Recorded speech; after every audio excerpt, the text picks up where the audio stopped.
I really didn't have any idea that I was about to take a big time ride in the fast lane. I just got done with a supportive living in a halfway house, and I was looking again to get high. I really didn't understand what I was about to find, but I was just looking. My roommate at the halfway house taught me quite a bit about computers because at that point I didn't know much, but I started searching and searching online and I didn't even really know what I was searching for. So what I found out back then is there was this underground kind of market, and it went under the term of illegal highs.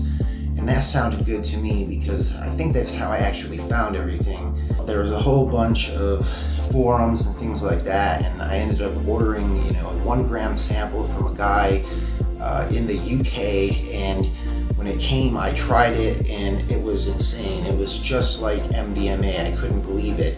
The stuff was called mephedrone, and it's actually a Schedule 1 substance now, partially because of our drug conspiracy here in Syracuse, New York. But anyway, it was just insane what was going on, and I was like, wow. At first, I just was like, this is cool, I can try it with some of my friends, and it's something new, it's, you know what I mean? And then it just took me down a whole other road when I found out people were willing to pay for the stuff, and how much they were willing to pay and how much I was paying. I was paying a few dollars a gram, and people at that time were willing to pay $100 for a gram of the stuff because it was just like pure MDMA or Molly, which is why I called it that, because I was like, well, I don't want anybody to find out what the name is. I guess what would have happened is, people would have all found out and started ordering it for themselves, and if there was going to be a market to this, then I wouldn't be able to be the first one in and have more control over it. And that's when the greed kind of took over on me and things like that. But it took a couple months to get to that point where I could even see it as something that was a business opportunity, if you will. After a few months, I started to get freaked out, even though I knew I was in control of this new market that had started in central New York. People would stay up partying at my house for days. I would literally just meet people and then start paying for wherever we were at the club, whatever they wanted to do, whether it was a girl they wanted to dance from, or drinks, or drugs. I just gave it up. Wherever I was, I would put at least $1,000 worth of Molly on the table at the house we were at, or the club, or whatever it was. And people were just having sex, and there were swinger parties that a friend of mine, one of my co-conspirators, used to throw at. One night, this crazy kid squirted me in the face with about half a vial of liquid acid, and then continued to put LSD all over the house and everything you could touch. So after being squirted with about 10,000 mics, I spent most of the time laying my head on this girl's lap. I later became my girlfriend while everybody was out dancing and partying. This girl knew everyone in the EDM music scene, so she used to sell a lot of the product and introduce me to a lot of the people that I would end up selling bulk amounts to later. The biggest question amongst us would be like, how long have you been up? We used to stay up from like 2 days to a week at a time. Strippers or dancers used to come from every club in Syracuse. They used to come over to my friend's house after hours, and the party would go well into the next afternoon.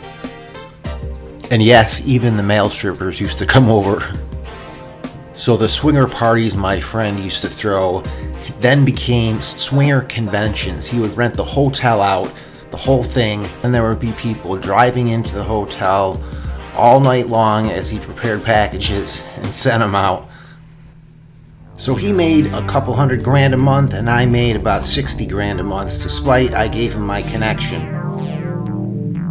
Now I think it goes to show without saying we had created quite a lot of attention for ourselves, especially my friend. Now by this time, my group of friends and myself were getting really out there. I mean, we were consuming huge amounts of drugs at my expense, obviously. We were doing cocaine, ketamine, just about anything, real MDMA. Seemed to live by the principle, hear no evil, see no evil, speak no evil. Now certainly that wasn't reality. Friends were robbing friends, girls were selling their bodies, and people were just basically lying to others like it was their business. The people that were in the trenches selling this stuff were out at the clubs all the time, the strip clubs and the nightclubs in Syracuse and beyond, all over central New York. People just wanted to be out dancing, socializing, and looking for sexual partners, basically. Pretty naive, because I thought that most women were like these innocent creatures, but I found out that is not necessarily the case. There was definitely more cat fights than dog fights. Over the years, I studied the pharmacological research because I did very much so have a conscience on what I put out there, and it turns out that it doesn't necessarily seem like it's so damaging in and of itself compared with cocaine and other drugs, but because people were not eating and not sleeping, they were basically turning into zombies. My advice, stop using drugs if you're using them and you can't use them safely, because that's very difficult to do, and for crying out loud, if you're going to continue, eat and sleep.